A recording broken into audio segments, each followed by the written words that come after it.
এখন এই খবর যখন প্রকাশিত হয়েছে আন্তর্জাতিক গণমাধ্যমে, পরিস্থিতিটা কোথায় যাচ্ছে?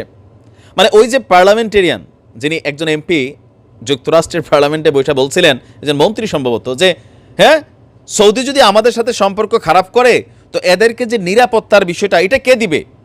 এখন নিরাপত্তা কার থেকে চাইছে?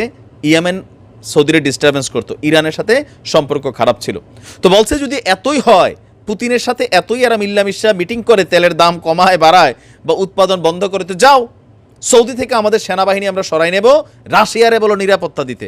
মানে ভাঙ্গা বেড়া কিন্তু এই যুক্তরাষ্ট্রই দেখাইছে। তো যুক্তরাষ্ট্রের এই কথায় সৌদির যুবরাজ সালমান, পছন্দ করি অপছন্দ করি, যেটা ভালো সেটা ভালোই, তিনি যে কঠিন সিদ্ধান্ত নিছেন, প্রথমে তিনি শত্রুদেরকে মিত্র বানাইছেন দেখেন, আর এরপরে আজকে যেই ঘটনা ঘটছে, 10 বছর পর সৌদি আরবের জেদ্দা বন্দরে এই মুহূর্তে উপস্থিত হয়েছে রাশিয়ার একটি যুদ্ধ জাহাজ। খেলা জমে গেছে। হঠাৎ করে কেন এই যুদ্ধ জাহাজ সৌদির এই জেদ্দা বন্দরে? দর্শক, বেশ কিছু চাঞ্চল্যকর তথ্য আছে আমাদের আজকের এই ভিডিওতে। যুদ্ধ জাহাজটির সঙ্গে একটি রুশ তেলবাহী ট্যাঙ্কারও ছিল। গতকালকে জেদ্দা ত্যাগ করেছে আবার অলরেডি জাহাজ দুটি সৌদি আরবের রাজধানী রিয়াদে।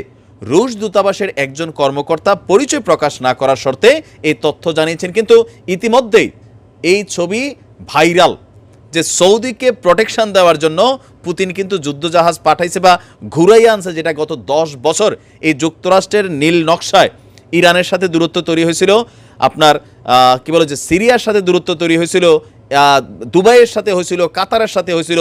সেই সৌদি কিন্তু এখন বুঝতে পারছে কোন দিকে তার যাওয়া দরকার, আর সৌদির এই গতিতে আরও হাওয়া লাগাইল ভ্লাদিমির পুতিনের এই যুদ্ধজাহাজ। আপনার গত বুধবারে রুশ যুদ্ধজাহাজ দুটি জেদ্দায় পৌঁছেছিল। যুদ্ধজাহাজটির নাম অ্যাডমিরাল গোরশপ। দর্শক, এই যুদ্ধজাহাজটি রাশিয়ার মূল সারির যুদ্ধজাহাজের মধ্যে 3 নাম্বার সিরিয়ালে থাকা একটা কি বলা হয় যে ভয়ঙ্কর যুদ্ধজাহাজ এটাকে ধরা যায়, যেটিতে জিরকন নামক হাইপারসোনিক ক্ষেপণাস্ত্র কানেক্টেড আছে।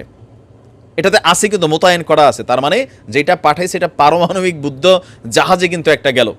আর ট্যাঙ্কারটির নাম হচ্ছে কামা। জাহাজ দুটি রাশিয়ার উত্তরাঞ্চলীয় নৌবহরের অংশ। গত জানুয়ারিতে এই নৌবহর রাশিয়া ত্যাগ করেছিল, এরপর সেটি ভারত মহাসাগর এবং আরব সাগরে দুটি অংশ নিয়েছিল।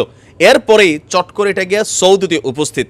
রাশিয়ার প্রতিরক্ষা মন্ত্রণালয় তাদের ওয়েবসাইটে জানিয়েছে, প্রায় 10 বছরের মধ্যে এই প্রথম রাশিয়ার যুদ্ধজাহাজ সৌদি আরবের কোনো বন্দরে ভিড়ল। সেখানে থেকে জাহাজ দুটিতে খাওয়ার পানি এবং খাদ্যপণ্য সংগ্রহ করা হয়। এছাড়া জাহাজের নাবিকদের জন্য জেদ্দায় একটি সাংস্কৃতিক অনুষ্ঠানেরও আয়োজন করা হয়েছিল রাষ্ট্রীয় পৃষ্ঠপোষকতায়। বুঝতেই পারছেন যে খেলাটা কোথায়। যাও, ওই তেল নেওয়ার উসিলাই হোক, খাওয়ার উসিলাই হোক, ওইখানে একটু দাঁড়াবা, এরপরে রাষ্ট্রীয় যে অভ্যর্থনা দেওয়া হইল, ঘটনাটা কোথায়? মানে কি পরিমাণ এদেরকে অনার করা হচ্ছে।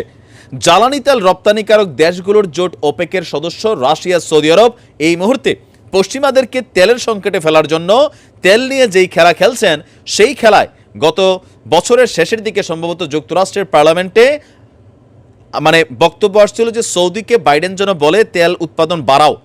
বাইডেন বলছিল, সৌদি তা মানে নাই। এরপরে সেই পার্লামেন্টেরিয়ান বলছিল, তো ঠিক আছে, এরা যেহেতু কথা শুনে না, সৌদিকে সাইজ করার জন্য আমাদের সেনাবাহিনী নিয়ে আসবো, সুরক্ষাটা কে দিবে? দেখেন, আগে শত্রুদের মিত্র বানাইছে কোন সিস্টেমে? ইরানের সাথে চীন এসে ঢুকাই দিয়ে দুজনকে সাইরা দিছে, যাও মিত্র হয়ে যাও। প্রথম ভয়টা ছিল ইরানকে নিয়ে, কারণ ইরান যথেষ্ট টার্গেটেড একটা দেশ বা এদের কাছে আছে।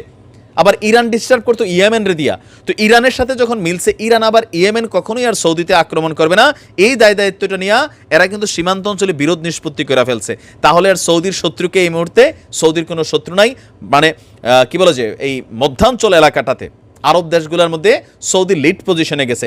এরপরেই চট করে দেখেন ইরানের সাথে সম্পর্ক শুরু হয়ে গেছে, দূতাবাস ওপেন করার প্রসেসিং, বিমান চলাচল প্রসেসিং, দাওয়াত প্রসেসিং। চীন আবার দিক দিয়ে এসে সৌদিতে ইনভেস্ট করছে, সৌদি আবার তেলের পরিশোধন চীনে নিয়ে গেছে। আর দিন শেষে ব্রিক্সে জোট দেওয়ার আলোচনা যখন চলছে, এর মাঝখানে রাশিয়ার এই যুদ্ধজাহাজ সেইখানে যাচ্ছে।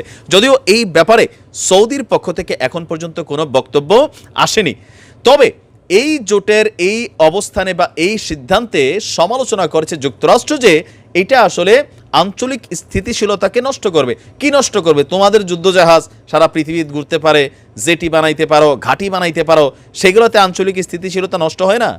ওই রাশিয়া পাঠাইছে, নষ্ট হয়ে গেছে। এভাবে আগায় যেতে হবে। আমি তো বলি 2-4টা বন্দরে ভিড়াই রাখেন মিসাইল সহ, তাহলে সৌদির নিরাপত্তাটা আরও বাইরে যাবে। খেলা হবে, জমে গেছে। ভালো থাকুন, আসসালামু আলাইকুম।